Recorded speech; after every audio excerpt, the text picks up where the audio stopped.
के इस पेन के बाद। हाँ अच्छा आशीष, एक मैं एक्चुअली ये एक मीम था, मैं सोचा था उसको डिस्कस करूंगा, हाँ। भूल गया मैं, कि एक दो पिक्चर्स हैं कि 1 मार्च 2023 को number of Indians who knew कि SVB में क्या हो एसवीबी रहा है? नाम का एक बैंक था सिलिकॉन नहीं था पता, किसी को नहीं पता था। हाँ, किसी को नहीं पता था। और 11 मार्च को कितने लोग डिस्कस कर रहे हैं क्या करें, पैसा फंसा होता है तो सबको पढ़ना पड़ता है। अच्छा एक इंडिया में भी एक एसवीबी कॉर्पोरेट बैंक था, उसको कॉर्पोरेट बैंक था, उसको प्रेस रिलीज देनी पड़ी कि भाई साहब मैं नहीं हूँ, क्यों मैं नहीं हूँ SVB करके कॉर्पोरेट बैंक भी है। अरे उनको प्रेस रिलीज देनी पड़ी, कोऑपरेटिव बैंक है, उनको प्रेस रिलीज देनी पड़ी कि एक्चुअली हमारा कोई लेना देना नहीं है उससे। मतलब सोचो आप, ये यही साइकोलॉजी है कि कोई आदमी पीछे नहीं देखना चाहता कि वो एक कोल्हापुर की बढ़िया बहुत अच्छी बैंक है, उसका कोई लेना देना नहीं, उसको रिलीज देने में भाई मैं नहीं हूँ। वहाँ लाइन लग गई लोग अपना पैसा निकालने के लिए, वहाँ पे लाइन लगा दिए। तो ये मतलब आपको बताता है कि मार्केट में जब पैनिक आता है, फियर आता है, तो इसी तरीके से होता है। अरे 2008 का टाइम याद है, लीमन के बाद पे हम जब हमारा एम्पायर का ऑफिस था, हमारे ऊपर एक ब्रांच हुआ करती थी, वो ATM हुआ करती थी, वो नीचे तक लाइन लग गई थी, मतलब हैरान थे हम देख के कि हो क्या रहा है वहाँ पे। खैर एनीवे, सेटअप की जहाँ तक बात है आशीष, सेटअप देखिए कल कैश मार्केट में काफ़ी सेलिंग हुई है। एक्चुअली जो नंबर दिखा रहा है ना 1547 करोड़ का, इससे बहुत ज़्यादा सेलिंग हुई है, क्योंकि कल कॉमस्टार की जो ब्लॉक डील थी उसमें पूरा का पूरा माल एफआईज ने लिया एक्चुअली। तो टेक्निकली तो सेलिंग बहुत ज़्यादा हुई है एफआईज की, डीआईएस की थोड़ी सी बाइंग हुई है। कल लॉन्ग शॉट फिर 16% और 84% पर आ गया। ये कुछ आंकड़े हैं जो मुझे अब कॉन्फिडेंस दे रहे हैं कि अगर मार्केट में बाउंस आना है तो आ जाना है। क्यों? क्योंकि एक तो हम लॉन्ग शॉट के हिसाब से बॉटमिंग आउट प्रोसेस पर हैं, एफआईज के शॉर्ट अब ऑल टाइम हाई पर हैं, करीब करीब 1.3 लाख कॉन्ट्रैक्ट्स नेट शॉर्ट हैं एफआईज। आज फाइनेंशियल निफ्टी की एक्सपायरी है और पुट कॉल रेशो देखिए 0.71 पर आ गया वर्सेस 0.89। और अगर इवन मैं रीजनेबल स्ट्राइक्स को भी कंपेयर करूं तो भी put call ratio oversold zone में है। जैसा मैं कह रहा हूं कि सेल करने का, पोजिशनल सेल करने का टाइम जा चुका है अब निफ्टी में। अब मौके ढूंढिए कॉन्ट्रा लॉन्ग्स के। हाँ ऑब्वियसली अगर स्क्रीन आपको दिखा रही है कि नहीं यहाँ नहीं रुक रहा है मार्केट, तो आपको रिस्पेक्ट करना होगा उसको, लेकिन मार्केट काफ़ी ओवरसोल्ड है और मुझे लग रहा है आज शायद मार्केट में एक डिसेंट बाउंस आ सकता है। ओवरसोल्ड है, हो सकता है एक डिसेंट बाउंस मंगलवार के दिन आता हुआ नजर आए। ऐसे में फिर समझ लिया जाए निफ्टी का अप्रोच क्या रहेगा। हल्के हरे निशान के साथ अगर हम शुरुआत कर रहे हैं तो क्या मन बनाना है, कैसे निफ्टी को अप्रोच करना है। फिर उसके बाद निफ्टी बैंक पे आता हूं, समझता हूं अगर बाउंस आना है तो ज्यादा पिटी पॉकेट में या यहां पे।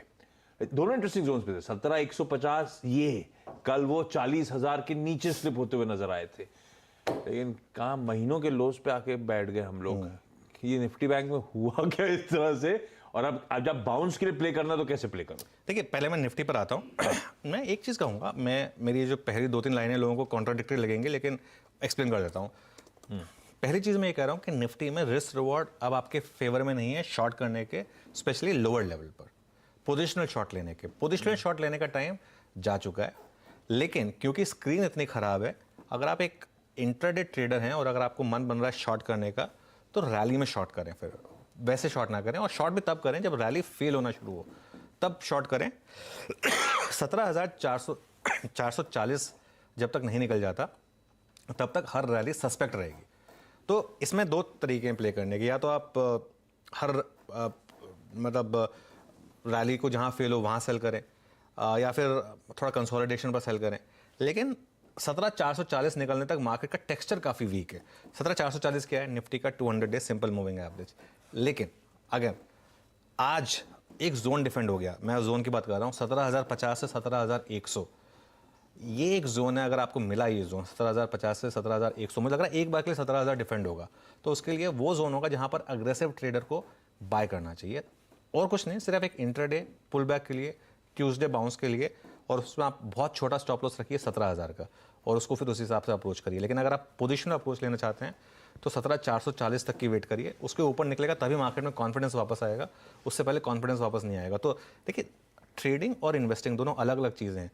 आप ऐसा भी कर सकते हैं कि जो सेम स्टॉक्स आप अपने पोर्टफोलियो में ले रहे हैं, अगर स्क्रीन पर वीक लग रहे हैं तो उनको आप सेल भी कर सकते हैं एज अ ट्रेडर, उसमें कोई विरोधाभास नहीं है। लेकिन ओवरऑल मुझे लग रहा है आज एक कॉन्ट्रा ट्रेड बनती है लॉन्ग साइड की 17,050 से 17,100 पर और 17,000 के स्टॉप लॉस के साथ। ये है Contra trade levels, please note down कर लीजिए। स्क्रीन पे प्रोड्यूसर साहब ने सब लिख दिए। और कहा निफ्टी बैंक हम लोग 41,600 41,700 उन जोन्स पे देख रहे थे, 2-3 दिन अटक रहे थे, और कहा अब हम 40,000 के नीचे इस तरह से करेक्ट हो गया है ये पॉकेट। बैंक्स को लेकर तो कई बार इस चैनल पे क्लैरिटी आ गई है कि, और पिछले हफ्ते के से क्लैरिटी थी कि हमारे लिए कोई लेना देना नहीं है यूएस की बैंक क्राइसिस का। क्राइसिस ऑफ कॉन्फिडेंस बिना बात के है। कैसे अब क्या ये निफ्टी बैंक को क्या अप्रोच करना है? 40,000 के नीचे कितना मूड बिगड़ गया है? असल में इशू क्या होता है ना आशीष, इसमें मुझे एक चीज़ हमेशा याद आती है।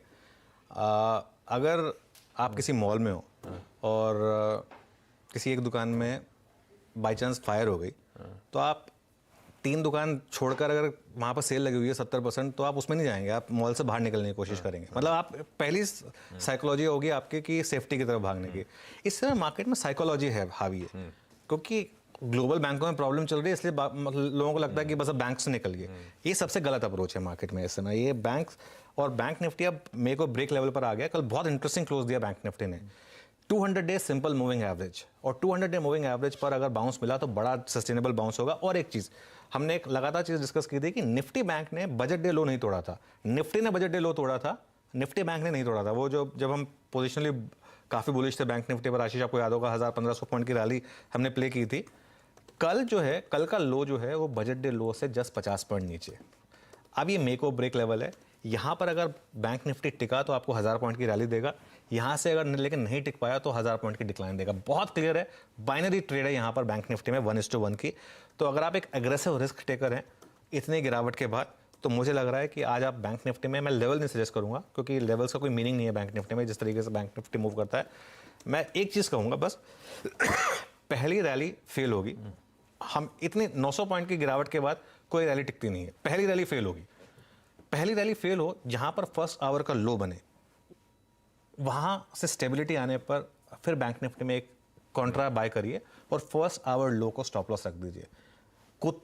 खुलते ही मार्केट में मत कूदिए, पहली रैली को फेल होने दीजिए और उसके बाद आप फर्स्ट आवर लो, अगर पहली रैली फर्स्ट आवर लो को स्टॉप लॉस समझ के ट्रेड करिए।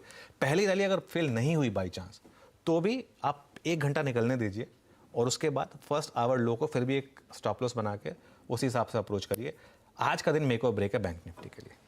मेक और ब्रेक, और ब्यूटीफुल तरीके से अप्रोच समझा दी है। कहां पहले घंटे वॉच आउट करना है, उसके बाद कैसे ट्रेड लेना है, उसको ध्यान रखिएगा। जो कमेंट्री थी साथ में वो लेवल्स भी स्क्रीन पे आ रहे हैं। चलिए, ये हो गया आज का ग्लोब से संकेत, सेटअप, निफ्टी बैंक की स्ट्रैटेजी।